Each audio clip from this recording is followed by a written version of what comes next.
Apa khabar semua? Anda tahu tak yang patung yang orang buat crash test tu harga dia sejuta USD. Maknanya dekat 5 juta ringgit. Ingat kan dia orang pinjam patung kedai baju dekat shopping mall je.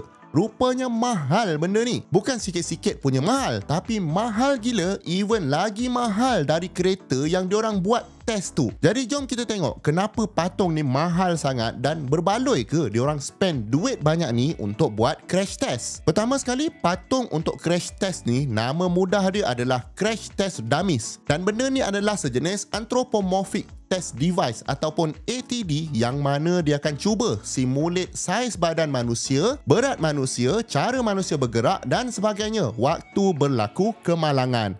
Maknanya kekerasan patung ni pun diorang tune supaya tak keras sangat, tak lembut sangat. Ngam-ngam macam badan manusia. Patung dekat shopping mall tu pula keras. Memang sebab tu diorang tak guna patung tu. Cuba anda teka, sebelum diorang jumpa teknologi patung ni, diorang buat crash test guna apa? Jadi diorang akan gunakan live volunteer. Anda rasa anda berani tak? Lepas tu diorang guna juga mayat manusia dan juga haiwan. Ngeri jugalah bunyinya kan? Memang katanya guna mayat ni lagi real dari guna dummy. Tapi semua orang nampak yang ada dilema lah dekat sini dari segi ethics. Tapi asalnya kenapa nak kena buat crash test ni? Buat je lah kereta tu keras-keras kan? Apa masalahnya? Jadi asalnya pada tahun 1869 berlakulah kemalangan maut yang pertama direkod di dunia sebab kereta.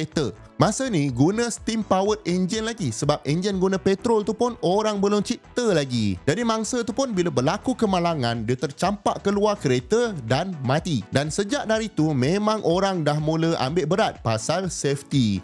Kalau ikutkan memang ada je attempt untuk buat kereta ni sekeras yang mungkin. Dashboard tu dibuat dari besi, steering pun kuat gila, memang tak boleh collapse. Memang kalau kata kereta tu berlanggar dengan kereta lain, dia melantun balik je, tak kemek pun. Tapi masalahnya, masa ni rupanya orang belum betul-betul faham lagi prinsip fizik dan momentum ni. Kalau kereta tu semua bahagian dia keras, daya yang datang sebab collision tu akan sampai direct pada driver dengan passenger. Dan lepas tu baru orang faham yang force masa collision ni sangat kuat. Badan manusia ni memang tak boleh tampung dan force disebabkan momentum tu perlu diabsorb oleh kereta supaya tak sampai ke passenger. Jadi diorang pun buatlah design kereta yang boleh absorb force ni. Ini termasuklah letak crumple zone dekat depan kereta. Maknanya bahagian depan kereta kita tu memang mudah hancur kalau berlaku frontal collision. Kemudian diorang bagi A-pillar tu betul-betul kuat sebab A-pillar ni yang akan bawa force tu di sekeliling driver dengan passenger dan macam-macam lagi lah safety feature yang ada. Tapi sekarang kan bila kata diorang dah design kereta macam ni, macam mana diorang nak pastikan yang passenger betul-betul selamat bila berlaku kemalangan? Dan pada masa ni lah diorang perlukan crash test dummies ni. Yang menjadikan benda tu mahal gila adalah sensor-sensor yang ada dekat dalam patung ni. Kalau yang sejuta harga dia tu memang ada lebih 150 sensor yang mana frekuensi output dia sangat cepat supaya setiap milisaat data waktu berlaku impact tu dapat direkod. Lepas tu pula kalau diorang buat frontal crash, patung dia berbeza daripada buat side impact test. Sebabnya kedua-dua patung ni sensor dia duduk dekat tempat lain-lain. Contohnya kalau side impact mungkin akan lebih banyak sensor duduk dekat tulang rusuk patung tu. Lepas tu dekat kaki dia yang belah kena impact tu pun kena ada banyak sensor. Kalau untuk frontal crash pula mungkin kena ada banyak sensor dekat dada patung tu. Lepas tu dekat leher pun nak kena ada sensor untuk tengok G-force tu manusia boleh handle ataupun tidak. Untuk rear impact pun diorang guna dummy yang lain juga untuk make sure dapat data yang relevant. Lepas tu ada pula patung yang berbeza untuk driver lelaki dengan driver perempuan.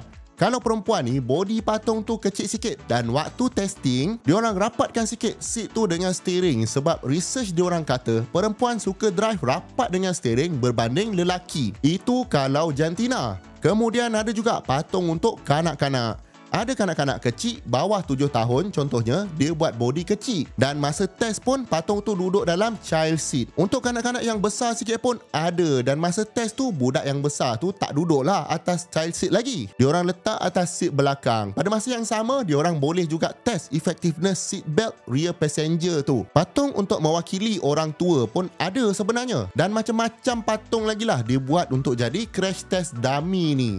Jadinya agak kompleks juga prosedur untuk crash test ni. Kalau untuk kereta, result dari crash test ni akan translate ke NCAP rating. Kalau dekat Malaysia ni kita guna Asian NCAP lah. Lagi tinggi star rating ni, lagi selamat lah kereta tu theoretically. Itu kalau kereta. Tapi ada juga sebenarnya crash dummy ni untuk pejalan kaki. Function dummy ni memang untuk kena langgar. Kesian dia kan. Lagi satu area yang banyak guna crash test dummy ni adalah aviation industry. Jadi diorang nak test kesan pada manusia kalau berlaku low altitude crash. Memang boleh. Mungkin kalau helikopter tu relevan kot. Tapi kalau airliner ni tak kira low altitude ke high altitude ke, memang survival rate sangat rendah. Lagi satu crash test dummy yang ni lagi kesian digunakan dalam military.